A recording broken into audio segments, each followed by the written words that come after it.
अयोध्या राम मंदिर चढ़ावा चोरी मामले में एसआईटी ने अपनी जांच रिपोर्ट राज्य सरकार को सौंप दी है।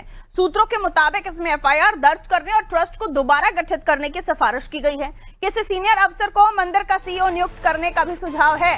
डिटेल जांच के लिए एसआईटी ने और समय मांगा है। रिपोर्ट गृह विभाग के additional chief secretary Sanjay Prasad को सौंपी गई है। टीम ने बताया कि 20 पन्नों की ये शुरुआती रिपोर्ट है, जिसमें 150 लोगों से पूछताछ की डिटेल है।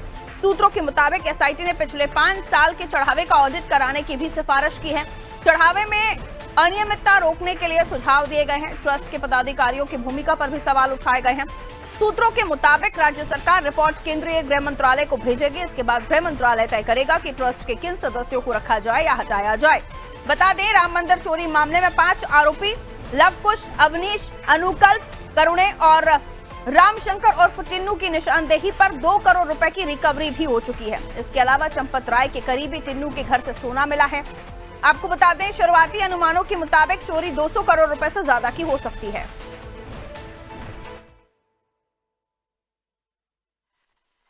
एसआईटी की रिपोर्ट आज हमने अपर मुख्य सचिव गृह महोदय को सौंपी है।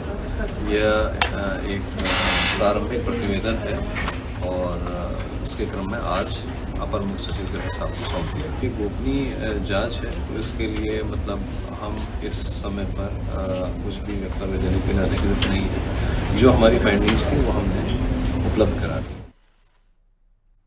तो राम मंदिर चढ़ावा चोरी मामले में जो अनुमानित रकम बताई जा रही है वो 200 करोड़ रुपए बताई जा रही है। इसमें कुछ नाम जो शामिल हुए थे, सामने आए थे, उनके यहाँ से भी रिकवरी की बातें सामने आ रही हैं। रामशंकर और टिन्नू की निशानदेही पर 2 करोड़ रुपए की रिकवरी हो चुकी है। इसके अलावा चंपत राय के करीबी टिन्नू के घर से सोना भी मिला था। और ये पूरा मामला आप देखिए कितना बड़ा है, क्योंकि राम मंदिर एक बहुत बड़ा आंदोलन था जिसको लेकर भारतीय जनता पार्टी आरएसएस ने सालों साल इसको लेकर काम किया और इंतजार किया। और साथ ही जब कोर्ट का निर्णय आया उसके बाद आपको याद होगा कि जब शिलान्यास हुआ था उस वक्त भी काफी चंदा आया था। और आपको याद होगा कि उसके बाद से लगातार हम देख रहे हैं कि करोड़ों तादाद में जो राम भक्त है वो मंदिर में पहुंच रहे हैं। जिसके बाद जो अनियमितताएं सामने आई थी वो सबसे पहले ट्रस्ट ने ही नोटिस की थी और ट्रस्ट की तरफ से बार बार कहा गया कि उन्होंने ही सरकार को सूचित किया था और इस पर जांच कराने की बात कही थी। लेकिन आपको याद होगा कि इसी मामले में अखिलेश यादव ने इस पूरे मामले को उठाया था और अभी भी इस तरह के आरोप समाजवादी पार्टी की तरफ से राम मंदिर में चढ़ावा जो आया उसको चोरी को लेकर जो मामला सामने आया उसको लेकर लगाए जा रहे हैं कि बीजेपी धर्म की नहीं धन की राजनीति करती है। वहीं एसआईटी ने अब रिपोर्ट सौंप दी है। सरकार को जो रिपोर्ट सौंपी गई है उसमें कई सारे पन्नों में जानकारी दी गई है। कई सारे लोगों से जो बयान लिए गए हैं उनके बारे में लिखा गया है। 20 पेज की रिपोर्ट है। आइए, अनूप हमारे साथ जुड़ गए हैं। इस रिपोर्ट को लेकर हम उनसे और भी डिटेल समझने की कोशिश करेंगे। अनूप, ये माना जा रहा था कि कई सारे लोगों के जो बयान है उसके बारे में एसआईटी बात करेगी, लेकिन खुलासे हो सकते हैं।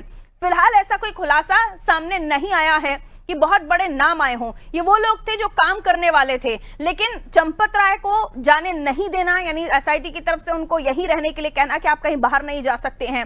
और उसके बाद टिन्नी के पास से जो कि उनके करीबी हैं, सोने का मिलना, उनके निशानदेही पर पैसों की बरामदगी करना, ये बहुत सारी चीजें हैं जिसने जो समिति है, जो ट्रस्ट है, उस पर सवाल खड़े किए हैं। अब भी बड़ी मछलियां बाहर हैं, ऐसा लग रहा है।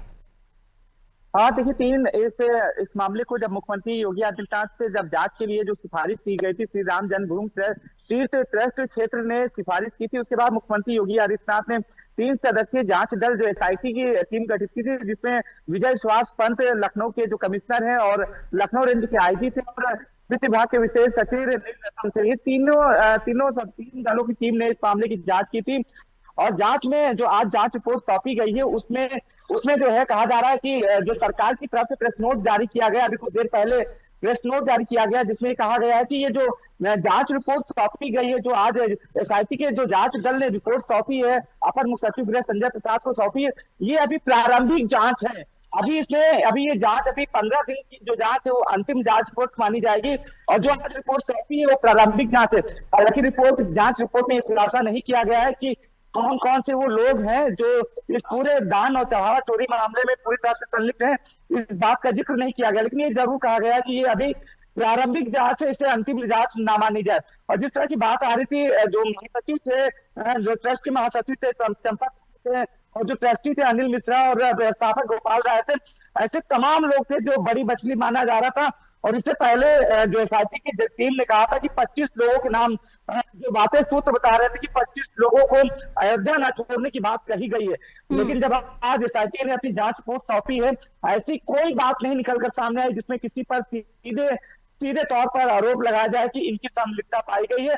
ये जरूर कहा गया, मैं फिर दोहरा रहा हूं, ये जरूर कहा गया है कि अभी प्रारंभिक जांच है, अंतिम रिपोर्ट अभी आनी है, उसके बाद ही साफ हो पाएगा कि कौन दोषी है और कौन किसकी भूमिका इस मामले में चोरी और दान और चढ़ावा मामले में चोरी में संलिप्तता पाई गई है।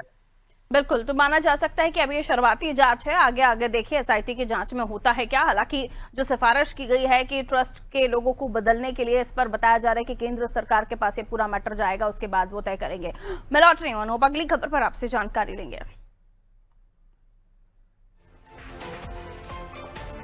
सूत्रों के मुताबिक इसमें एफआईआर दर्ज करने और ट्रस्ट को दोबारा गठित करने की भी सिफारिश की गई है। किसी सीनियर अफसर को मंदिर का सीईओ नियुक्त करने के भी सुझाव है और डिटेल जांच के लिए एसआईटी ने और समय मांग रखा है। अब इस पर आगे देखना होगा क्योंकि ये शुरुआती रिपोर्ट है जो एसआईटी ने सौंपी है। अभी डिटेल जांच होगी जिसके बाद ये मुमकिन है कि कई जो बड़े नाम हैं उनके भी खुलासे हो सकते हैं, क्योंकि ये वो लोग हैं जो काम करने वाले लोग हैं जिनके सर पर बहुत कोई पदवी नहीं थी, जिम्मेदारी नहीं थी, लेकिन अब आने वाले समय पर जो खुलासे होने हैं सब पर सबकी नजर उन पर ही है। अब देखना होगा आगे क्या होता है।